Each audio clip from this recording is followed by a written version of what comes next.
In this video, we will discuss parts of speech. So let me write this down here, and that is parts of speech, right?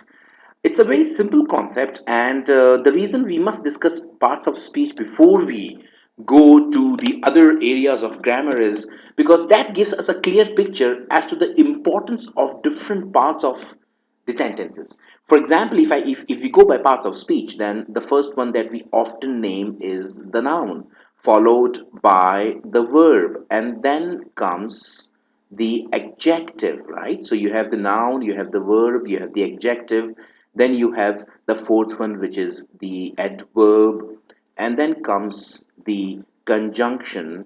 I'm not naming it in the increasing order or decreasing order of importance. It's just random naming. So you have the conjunction, then you have the preposition, right? You have the preposition, and I have forgotten to mention the noun. So I would just shift the pronoun here, which is basically, so you can say that this is the pronoun, and this becomes number 7. This was 6. This was 5. This is 4.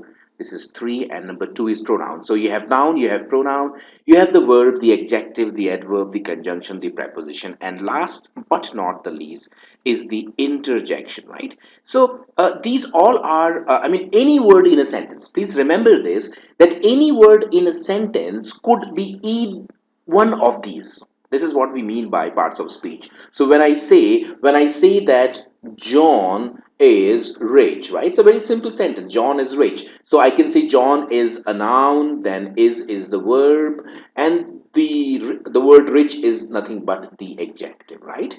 If I want to add something more, then I can say John is filthy rich, right? So I can say John is filthy rich. In that case, I will have John as the noun, is as the verb, rich as the adjective, and because this word is modifying the adjective, it becomes basically the adverb, right? So you can keep on extending your sentence to an extent that almost every part of speech is visible in the sentence. So I can say John is a filthy rich, but his brother is not. So the word but becomes the conjunction. So I can say John is filthy rich, but his brother is not. Correct? So but becomes the conjunction. His becomes basically the pronoun acting as the adjective for the noun brother, and so on and so forth. So basically we have seen that the noun, the pronoun, the verb, the adjective, the adverb, conjunction, preposition, interjection are the 8 different parts of speech. But then if you look at the importance of these, let me repeat that again, that if you look at the importance of these, then the noun is the most important part of speech, followed by the noun and the pronoun are one and the same thing to me, because the pronoun is nothing but a replacement for the noun. So you have the noun and the pronoun, then you have the verb, followed by the adjective and the adverb, and then comes the preposition, and then comes the conjunction. Now this is basically the order of importance.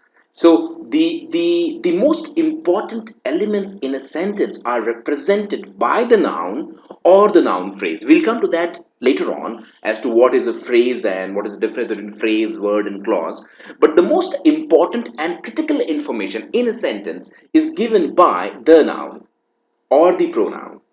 And at times the noun can be a noun phrase because it is more than one word.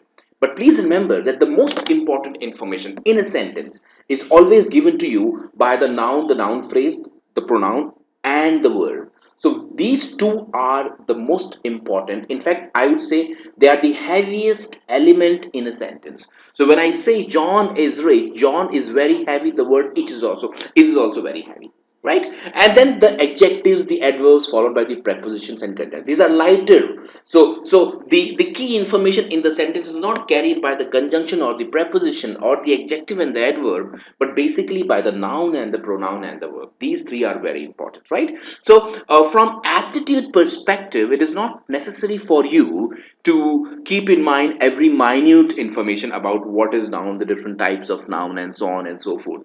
But according to me, the verb is the most important part, because the noun is a very simple concept. You have the noun is a name of a place or a person or a thing. You can have different kinds of nouns. You have abstract nouns, you have proper noun, common noun, and so on and so forth, right? So these categories are not very important for you. So if you say honesty, then honesty would be a proper noun. And if you say that let's say the word book would be a common noun, and then the word New York would be a proper noun. So you have abstract noun, you have a common noun, you have New York, which is a proper noun, and there could be one or two more variety. But these varieties are not important from aptitude perspective.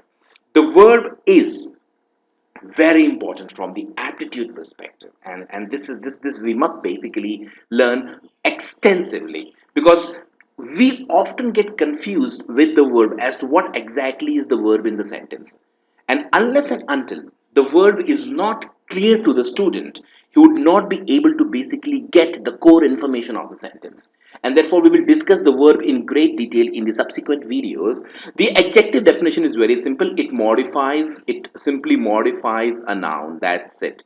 Or a pronoun. The adjective modifies a noun or a pronoun. The adverb, on the other hand, modifies the verb. It also modifies adjective, as we saw in the example that John is filthy rich. The word filthy would be an adverb because it is modifying the adjective rich, right? So adverb, they modify verbs, adjectives, and even adverbs. So adverbs modify adverbs as well. Again, I can give an example that she walks. So I can say she walks slowly, correct? So here, slowly is the adverb modifying the action walks, which is the verb, right? So she is the pronoun. The verb is walks. She walks slowly. Slowly is the adverb because it modifies the word walks. But if I modify the adverb, she walks, and I can say painfully slowly, right? I can write this way.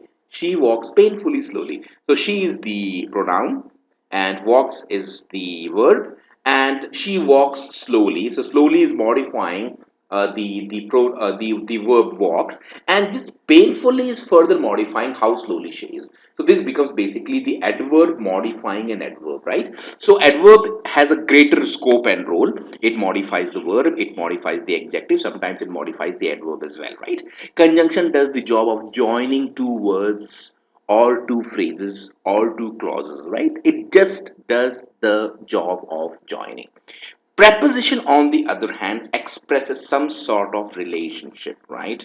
So the book is on the table, he's under the tree, and so on and so forth. He's walking along the beach, or the bike is parked by the road, so on and so forth. So all these prepositions, they express some kind of relationship between two things, two entities, right? And then we have the word interjection. Interjection is nothing but words that express emotions. As simple as that. Words that express emotions are nothing but interjections.